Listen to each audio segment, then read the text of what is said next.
రాజ్యాంగము రాజకీయాల్లో పాల్గొనడానికి, ఎన్నికలలో కంటెస్ట్ చేయడానికి హక్కు ఇచ్చినప్పటికీ మన ప్రభుత్వం మాత్రము ప్రభుత్వ ఉద్యోగులకు ఈ హక్కుని ఒక పరిమితి దాని మీద నిషేధించింది రూల్ 19 కింద. కాబట్టి మనం రాజకీయాల్లో పాల్గొనాలన్నా, ఎన్నికల్లో కంటెస్ట్ చేయాలన్నా కూడా మనం చేసేటువంటి ఉద్యోగానికి రాజీనామా చేసి మనం స్వతంత్రులు అయ్యి మనం వాటిల్లో పాల్గొనవలసి ఉంటుంది. అయితే ఈ పాలిటిక్స్ గాని, ఎలక్షన్స్ లో గాని మనము ప్రత్యక్షంగా పాల్గొనకపోయినా పరోక్షంగా ఏదైనా పొలిటికల్ పార్టీకి గాని వాళ్ళ యొక్క కార్యక్రమాలకు గాని మనము ఎటువంటి క్యాన్వాస్ చేసినా కూడా అది రూల్ 19 కింద నిషేధం అవుతుంది. మనము కాండక్ట్ సిసిఏ రూల్స్ కింద శిక్షకి అర్హులమవుతాం. Next rule 20, vindication of acts and character of government employees as such. ఇది సహజంగా మన ప్రభుత్వ కార్యాలయంలో జరుగుతూ ఉంటుంది. ఎప్పుడు మన పై అధికారుల గురించి ఏదో ఒకటి మాట్లాడటము, మనకి అనుకూలంగా లేనటువంటి అధికారుల గురించి చెడుగా చెప్పటము, వాళ్ళ గురించి పిటిషన్లు పెట్టడము, అలాగే వాళ్ళ గురించి ప్రెస్కు వెళ్లటము, టీవీలకు పోయి వాళ్ళ మీద చెప్పటము, లేదా ఏదైనా అవకాశం వచ్చినప్పుడు ఏదైనా మీటింగులు జరిగినప్పుడు వాళ్ళ యొక్క అభిప్రాయాలను వ్యక్తపరచటము, ఇలాంటివన్నీ కూడా ఈ రూల్ 20 కింద నిషేధించబడ్డాయి. కాబట్టి మనం మన అధికారుల యొక్క క్యారెక్టర్ గురించి గాని వాళ్ళ యొక్క యాక్ట్స్ ని విండికేట్ చేసేవి గాని గనక అయ్యేటట్లయితే అటువంటి కాండక్ట్ ఈ రూల్ 20 కింద నిషేధింపబడింది. Next rule 21, working with or under near relatives in government offices. మనం సర్వసాధారణంగా చూస్తూ ఉంటాం, భార్యాభర్త ఒకే కార్యాలయంలో పనిచేస్తూ ఉంటారు, తండ్రి కొడుకు, తల్లి కూతురు. అలాంటి పరిస్థితుల్లో భార్యాభర్త ఒకే విభాగంలో పనిచేయకూడదు. అలాగే ఒకే కార్యాలయంలో పనిచేస్తున్నప్పటికీ కూడా వేరే విభాగాల్లో పనిచేయొచ్చు. దానికి కారణం ఏమిటంటే వాళ్ళు ఇద్దరూ ఒకే చోట గనక ఉండేటట్లయితే వాళ్ళు చేసేటువంటి కార్యకలాపంలో సరిగా నిర్వహించలేరు. రెండోది ఇంపార్షియల్ గా కూడా వాళ్ళ యొక్క డ్యూటీస్ ని చేయలేరు. అందుకోసమని ఒకే కార్యాలయంలో ఉన్నప్పుడు వాళ్ళ యొక్క బంధువుల దగ్గర గాని లేదా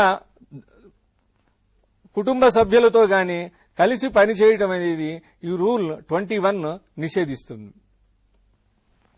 next rule 22, employment of a member of the family in a private firm. ఈ రూల్ 22 అనేది ప్రభుత్వ ఉద్యోగుల యొక్క కుటుంబ సభ్యులు వాళ్ల కంట్రోల్లో ఉన్నటువంటి ప్రైవేటు సంస్థల్లో ఉద్యోగం చేయటం అనేది నిషేధిస్తుంది. దీనికి కారణం ఏంటంటే ఆ ప్రైవేటు ఫర్మ్స్ యొక్క వీళ్ల కంట్రోల్లో గనక ఉండేటట్టయితే వీళ్లు వాళ్ల పట్ల కొంత ఉదాసీనంగా ఉండవలసి ఉంటుంది. వాళ్ళు కొంచెం లిబరల్ గా గానీ వాళ్ళకి ఫేవరబుల్ గా గానీ యాక్ట్ చేయవలసి ఉంటుంది. కాబట్టి ఇంపార్షియల్ గా వాళ్ళ డ్యూటీస్ ని డిశ్చార్జ్ చేయలేరు. అందువల్ల ప్రభుత్వ ఉద్యోగుల యొక్క కుటుంబ సభ్యులు వాళ్ల కంట్రోల్లో ఉన్నటువంటి ప్రైవేటు ఫార్మ్స్ లో ఉద్యోగం చేయటం అనేది రూల్ 22 నిషేధిస్తుంది. Rule 23, not to deal in his official capacity with matters concerning himself, his relatives or dependents. ఇప్పుడు మన సీట్లో పనిచేసేటప్పుడు మన కుటుంబ సభ్యులకు సంబంధించినవి గాని లేదా మన బంధువులకు సంబంధించినవి గాని లేదా మన మీద ఆధారపడి ఉన్న వాళ్ళకి సంబంధించినవి గాని విషయాలు వస్తూ ఉంటాయి. అటువంటి విషయాలని మనము డీల్ చేయకూడదు. ఎందువల్లంటే మనము నిష్పక్షపాతంగా అటువంటి విషయాలను మనము నిర్వహించలేము. అందువలన ఈ rule 23 imposes a restriction in dealing with the matters concerning himself, his relatives or dependents. అందువల్ల ఇటువంటి పరిస్థితులు ఉన్నప్పుడు ఆ కంట్రోలింగ్ ఆఫీసర్ వాళ్లకు సంబంధించిన విషయాలని వేరే ఉద్యోగునికి అప్పగించి వాళ్ళ చేత చేయించటం అనేది సర్వసాధారణంగా మన కార్యాలయంలో జరుగుతూ ఉంటుంది. Next rule 24, influencing authorities for furtherance of interest.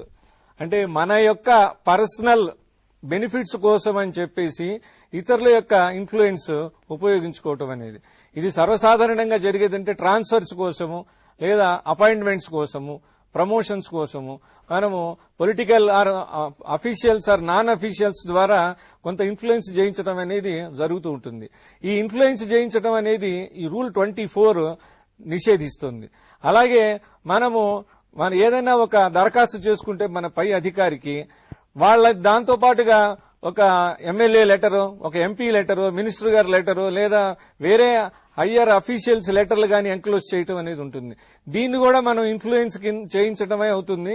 ఇది ఈ రూల్ కిందకే వస్తుంది. కాబట్టి అటువంటి కాండక్ట్ అంతా కూడా ఈ రూల్ 24 కింద నిషేధించటం అయింది. Next rule 25 bigamous marriages. ఈ బైగామస్ మ్యారేజ్ అనేది మన హిందూ చట్టంలో కూడా ఉన్నది. ఏ హిందూ అయినా గానీ ఒక భార్య జీవించి ఉండగా ఇంకొక మ్యారేజ్ చేసుకోవడానికి లేదు. అదే విషయాన్ని కూడా మన ఈ కాండక్ట్ రూల్స్ లో చేర్చారు. ఒక ప్రభుత్వ ఉద్యోగి ఒక భార్య జీవిత కాలంలో ఇంకొక మ్యారేజ్ కాంట్రాక్ట్ చేయటం గాని, అలాగే ఉద్యోగిని ఒక భార్య ఉన్నటువంటి ఉద్యోగస్తుని గాని ఒక వ్యక్తిని గాని వివాహం చేసుకోవటం అనేది ఈ రూల్ 25 కింద నిషేధించబడింది. అయితే ఇది పర్సనల్ లా పర్మిట్ చేసినప్పటికీ కూడా ఈ బైగామస్ మ్యారేజెస్ అనేది పర్సనల్ లా పర్మిట్ చేసినప్పటికీ కూడా అటువంటి మ్యారేజెస్ కాంట్రాక్ట్ చేసుకోవాలంటే ప్రభుత్వానికి దరఖాస్తు చేసుకుని ముందస్తు అనుమతి తీసుకున్న తరువాత అటువంటివి చేసుకోవచ్చు. అది అప్పుడు ఈ రూల్ 25 కింద ప్రొహిబిషన్ కిందకి రాదు. Next rule 25A giving and accepting or abetting dowry. ఈ డౌరీ అంటే కట్నం, మ్యారేజెస్ అప్పుడులో ఇచ్చేటువంటి మనం కట్నం ప్రభుత్వ ఉద్యోగులు గాని వాళ్ళ కుటుంబ సభ్యులు గాని తీసుకున్నా, ఇచ్చినా, లేదా తీసుకోవడానికి ఇచ్చేయడానికి ప్రోత్సాహం చేసినా గాని it attracts rule 25 as misconduct. అందువల్ల మన యొక్క ఈ ప్రభుత్వోద్యోగుల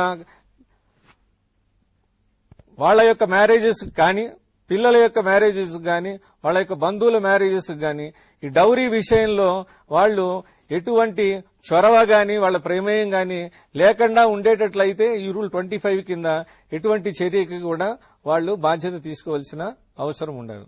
నెక్స్ట్ రూల్ 26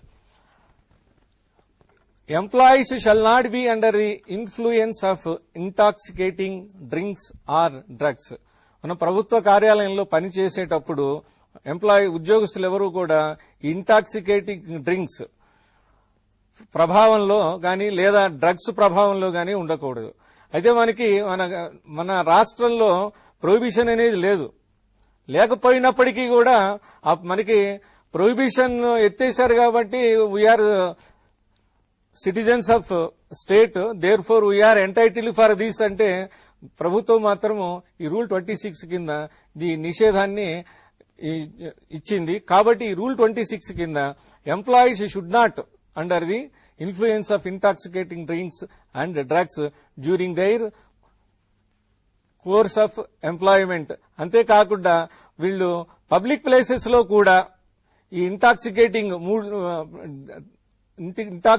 మూడ్ లో గాని పరిస్థితుల్లో గాని కనపడ్డా కూడా it attracts the misconduct and conduct rule 26 and they are liable for punishment under CCA rules.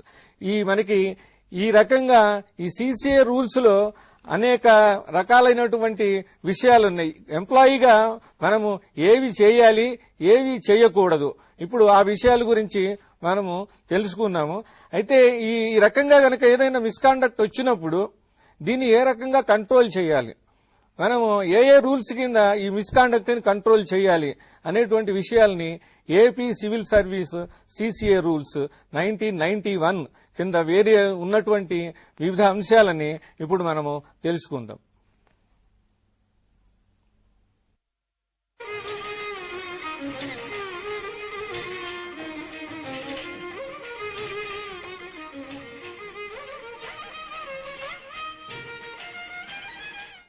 మనము ఇంతకు ముందు AP civil service conduct rules లో ఉన్నటువంటి వివిధ అంశాల గురించి చర్చించుకున్నాము. ఇప్పుడు ప్రభుత్వ ఉద్యోగుల యొక్క చర్యలు ఏవైనా కాండక్ట్ రూల్స్ కి విరుద్ధంగా ఉన్నప్పుడు, వైలేట్ చేసినప్పుడు వాటిని ఏ రకంగా కంట్రోల్ చేయాలి, మనము ఆ కంట్రోల్ చేయడానికి అవలంబించవలసినటువంటి ప్రొసీజర్ ఏమిటి అనేది AP civil services classification control and appeal rules లో 1991 లో ఇష్యూ చేశారు. వీటిలో పొందుపరపబడి ఉన్నాయి. అయితే ఈ రూల్స్ లో ఇది కేవలము ప్రొసీజర్ రూల్స్, ఇవి ఇండిపెండెంట్ గా అప్లై కావు. కాండక్ట్ రూల్స్, సివిల్ ఈ సీసీఏ రూల్స్ రెండు కూడా ఒకదాని మీద ఒకటి ఇంటర్ డిపెండెంట్. వీటికి విడివిడిగా ఎటువంటి అప్లికేషన్ అనేది లేదు. కాండక్ట్ రూల్స్ ఉన్నప్పుడు సీసీఏ రూల్స్ లో ఉన్నటువంటి ప్రొసీజర్ అప్లై చేసి అది ఏ రకంగా మిస్కాండక్ట్ అనేటువంటి నిర్ధారణ చేసి ఈ సీసీఏ రూల్స్ కింద ఉన్నటువంటి ఏదైనా పెనాల్టీని విధించవలసిన అవసరం ఉంటుంది. అయితే సీసీఏ రూల్స్ లేకుండా కాండక్ట్ రూల్స్ ఉండవు, కాండక్ట్ రూల్స్ లేకుండా ఈ సీసీఏ రూల్స్ అప్లికేషన్ ఉండదు. అందువల్ల దే ఆర్ ఇంటర్ డిపెండెంట్. ఇప్పుడు ప్రస్తుతం మనం ఈ AP civil services classification control and appeal rules లో ఉన్నటువంటి వివిధ అంశాల గురించి తెలుసుకుందాం. ఈ రూల్ 1, ఈ CCA rules came in to force from 1/10/1992. ఈ రూల్ 2లో ఈ రూల్స్ లో ఉన్నటువంటి వివిధ డెఫినేషన్స్ ని డిఫైన్ చేశారు. రూల్ 3, ఈ అప్లికబిలిటీ ఆఫ్ దీస్ రూల్స్. ఈ రూల్స్ ప్రభుత్వ ఉద్యోగులు అందరికీ కూడా వర్తిస్తాయి.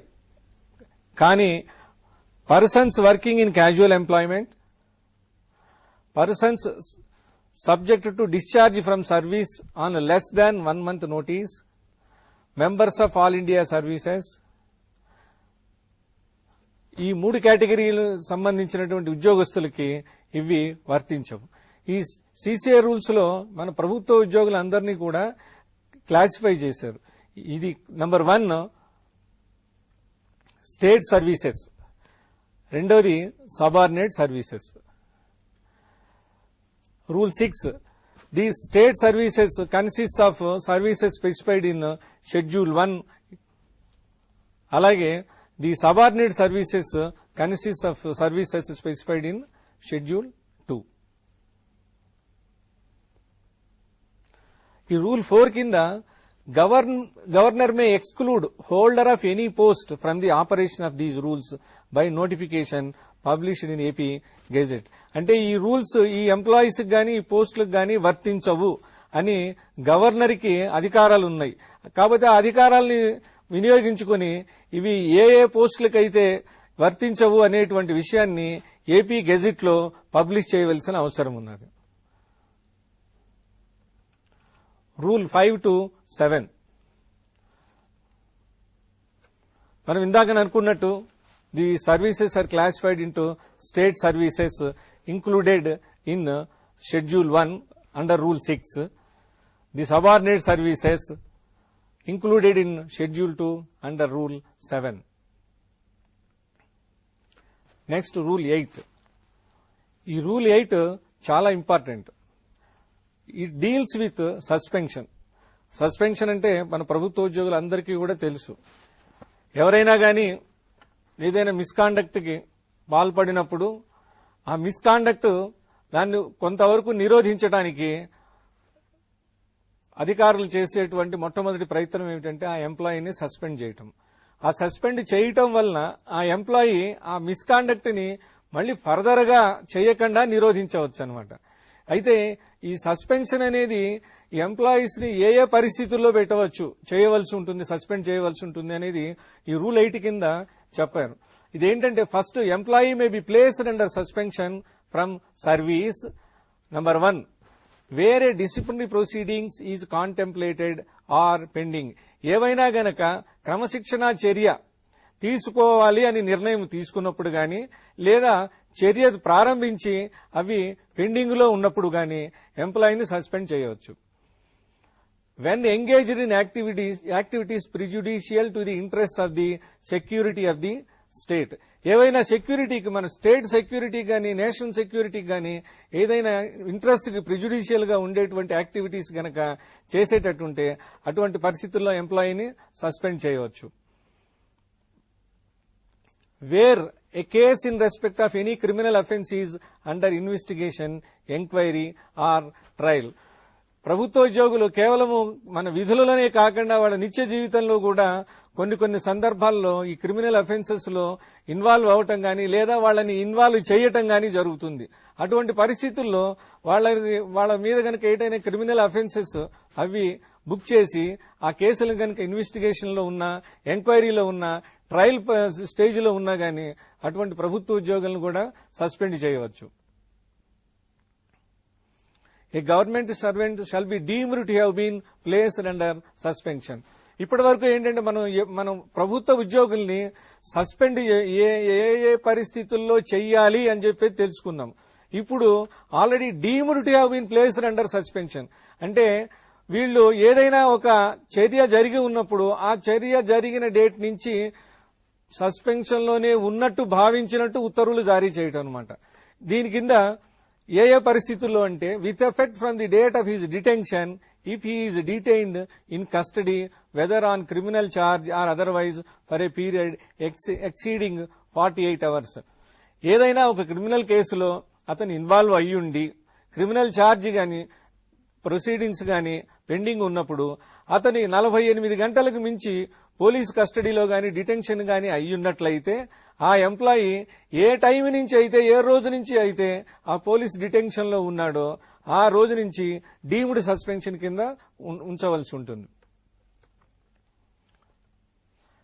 Next with effect from the date of conviction if sentenced to a term of imprisonment exceeding 48 hours and is not forthwith dismissed or removed or compulsorily retired consequent to such conviction. ఎవరైనా ఒక employee ఒక criminal కేసులో convict అయ్యి if is sentenced to imprisonment exceeding 48 hours అటువంటి ఎంప్లాయీని మనం immediate గా service నుంచి dismiss చేయటం గాని రిమూవ్ చేయటం గాని కంపల్సరీ రిటైర్ చేయటం గాని జరుగుతుంది. అయితే ఈ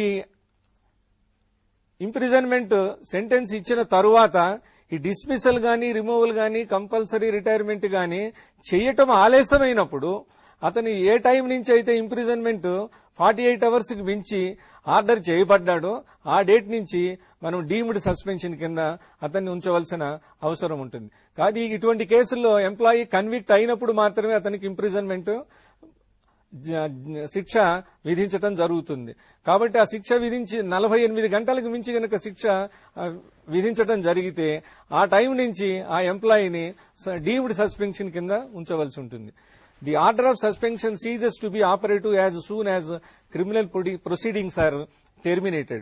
ఎవరినైనా ఒక ఎంప్లాయీని మనం క్రిమినల్ ప్రొసీడింగ్స్ పెండింగ్ ఉన్నాయని చెప్పి సస్పెన్షన్ లో పెట్టినప్పుడు ఎప్పుడైతే ఆ క్రిమినల్ ప్రొసీడింగ్స్ కంప్లీట్ అవుతాయో ఆ డేట్కి మనం సస్పెన్షన్ టెర్మినేట్ చేయవలసిన అవసరం ఉంటుంది. వేరే penalty of dismissal, removal or compulsory retirement imposed while under suspension is set aside in appeal or revision or review under these rules and the case is remitted for further inquiry or action or with any other directions. ఇప్పుడు మనము ఈ employees కి మనం rule 9 కింద penalty of dismissal, removal or compulsory retirement అనేది విధిస్తూ ఉంటాం. ఈ విధించడం అనేది సస్పెన్షన్ లో ఉండగా చేస్తాం. చేసినప్పుడు వాటి మీద వాళ్ళు పై అధికారులకి అపీల్ గాని రివిజన్ గాని రివ్యూ గాని చేసుకునేటువంటి ప్రొవిజన్ ఉన్నది మన సిసిఏ రూల్స్ లో. ఆ రకంగా వాళ్ళు అపీల్, రివిజన్, రివ్యూ చేసుకున్నప్పుడు ఆ penalty of dismissal, removal, compulsory retirement గనక సెటిసైడ్ చేసి మళ్లీ గనక అందులో ఏదైనా ఈ మనం చేయవలసినటువంటి ఎంక్వైరీలో ఏదో ప్రొసీజరల్ ల్యాబ్స్ ఉన్నప్పుడు ఈ ఎంక్వైరీ ఆఫీసర్కి కేసుని మళ్లీ తిప్పి పంపిస్తారు. ఎక్కడి నుంచి అయితే ల్యాబ్స్ జరిగిందో అక్కడి నుంచి మళ్లీ రీ ఎంక్వైరీ చేయమని. అటువంటి పరిస్థితుల్లో అంటే ఆ ఆర్డర్ ఆఫ్ ఈ final order of punishment is set aside by appeal, revisional or review authority. Then the government employee ఏ రోజు నుంచి అయితే రిమూవల్ గాని కంపల్సరీ రిటైర్మెంట్ గాని డిస్మిసల్ ఆర్డర్ గాని పాస్ చేసి ఉంటారో ఆ డేట్ నుంచి మళ్లీ తదుపరి ఎంక్వైరీ జరిగేదాకా ఈ డీమ్డ్ సస్పెన్షన్ లో ఉంచవలసి ఉంటుంది. తర్వాత the order of his suspension shall be deemed to have been continued in force and from the date of original order of dismissal, removal or compulsory retirement and shall remain until further orders. అటువంటి cases లో మనం enquiry అయిపోయిన తర్వాత ఆ enquiry officers report ని base చేసుకుని disciplinary authority మళ్లీ final order pass చేసేంత వరకు కూడా అటువంటి ఎంప్లాయీ డీమ్డ్ సస్పెన్షన్ లోనే ఉండవలసిన అవసరం ఉంటుంది. తరువాత వేరే penalty of dismissal, removal or compulsory retirement imposed is set aside or declared or rendered void in consequence of or by a decision of court of law, and the authority competent to impose the penalty on a consideration of the circumstances of the case decides to hold a further inquiry against him on the allegations on which the penalty was originally imposed. The government servant shall be deemed to have been placed under suspension from the date of the original order of dismissal, removal or compulsory retirement, and shall continue to remain under suspension under further orders. మనం ఇంతకు ముందు అనుకున్నది removal గాని, dismissal గాని, compulsory retirement గాని ఈ appellate, revisional or review authorities set aside చేసినప్పుడు.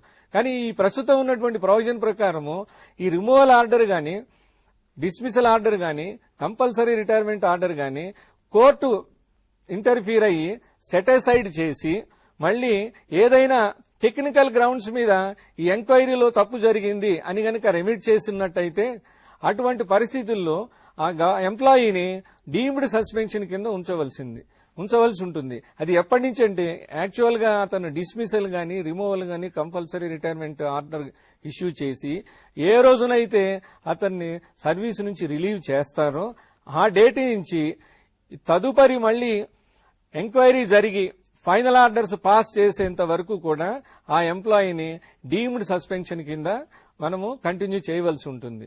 ఈ సస్పెన్షన్ తదుపరి ఆర్డర్స్ కు లోబడి, ఫైనల్ ఆర్డర్స్ కు లోబడి దీన్ని రెగ్యులేట్ చేయవలసిన అవసరం ఉంటుంది. An order of suspension made shall continue to remain in force until it is modified or revoked. Suspension order issue చేసినప్పుడు ఎంప్లాయీకి దాని మీద అప్పీల్ చేసుకునేటువంటి అధికారం ఉన్నది. ఆ అప్పీల్ చేసుకున్నప్పుడు ఈ అప్పీలేట్ అథారిటీ దాన్ని మాడిఫై చేయవచ్చు లేదా ఇన్వోక్ చేయవచ్చు.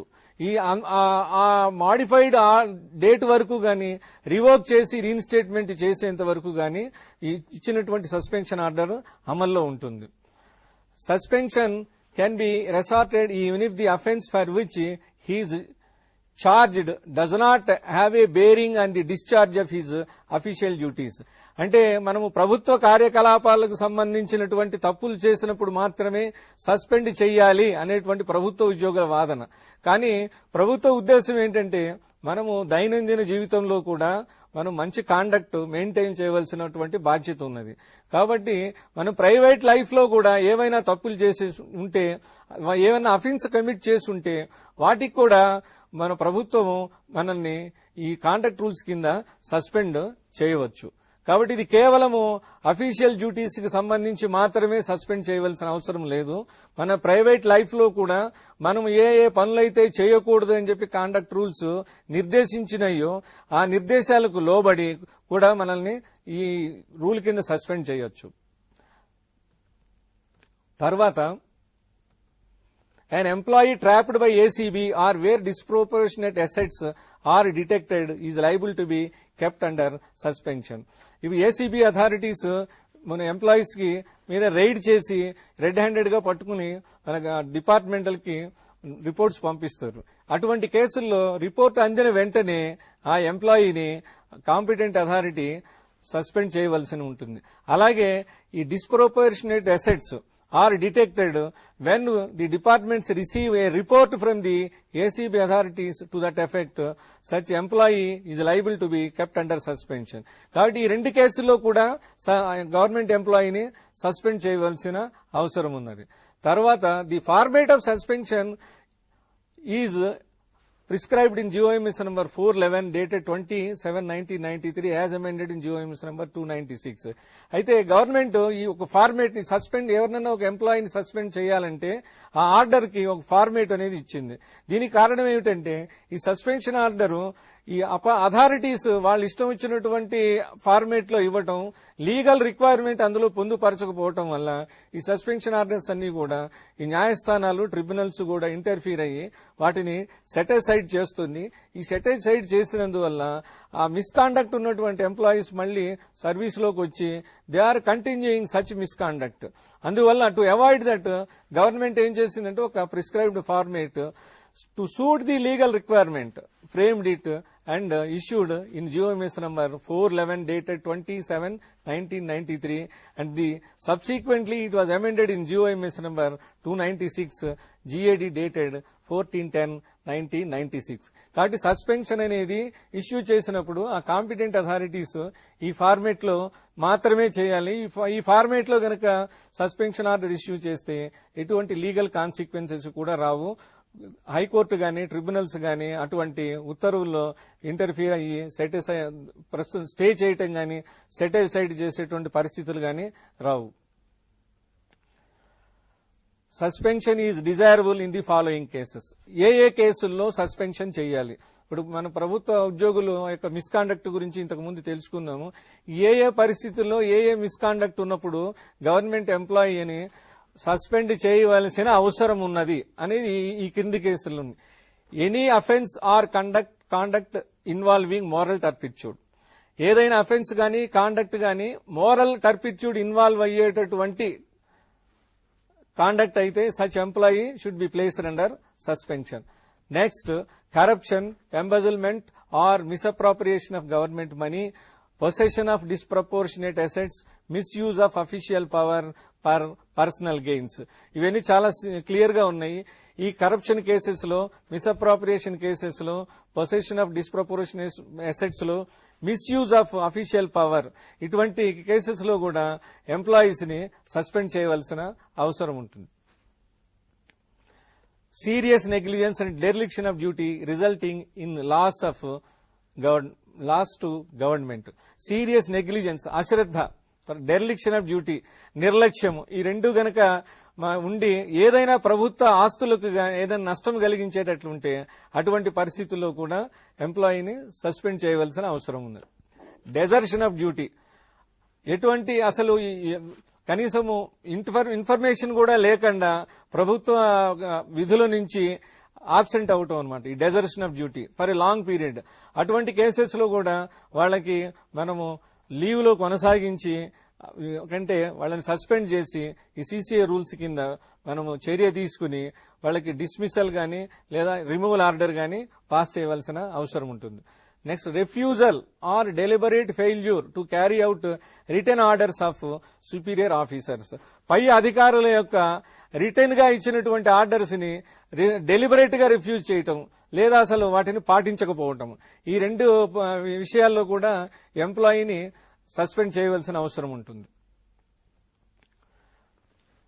Proforma for continuance of suspension after review prescribed in government memo number 904 services C 67-1 GAD dated 29/5/1967.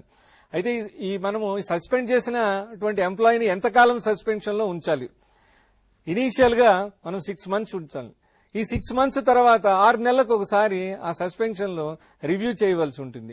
ఏంటి రివ్యూ చేసినప్పుడు అసలు ఇతన్ని సస్పెన్షన్ లో కొనసాగించటమా లేదా మనం అతన్ని ఉద్యోగంలోకి తీసుకుని వేరే పోస్టులోకి ట్రాన్స్ఫర్ చేసి అతనితో పని తీసుకోవటమా అనేటువంటి ఆలోచన చేసి అప్పుడు ఈ 6 నెలల తర్వాత రివ్యూ చేసినప్పుడు అతన్ని కొనసాగించటమా లేదా అనేది మనం ఈ కాంపిటెంట్ అథారిటీ డెసిషన్ తీసుకుంటారు.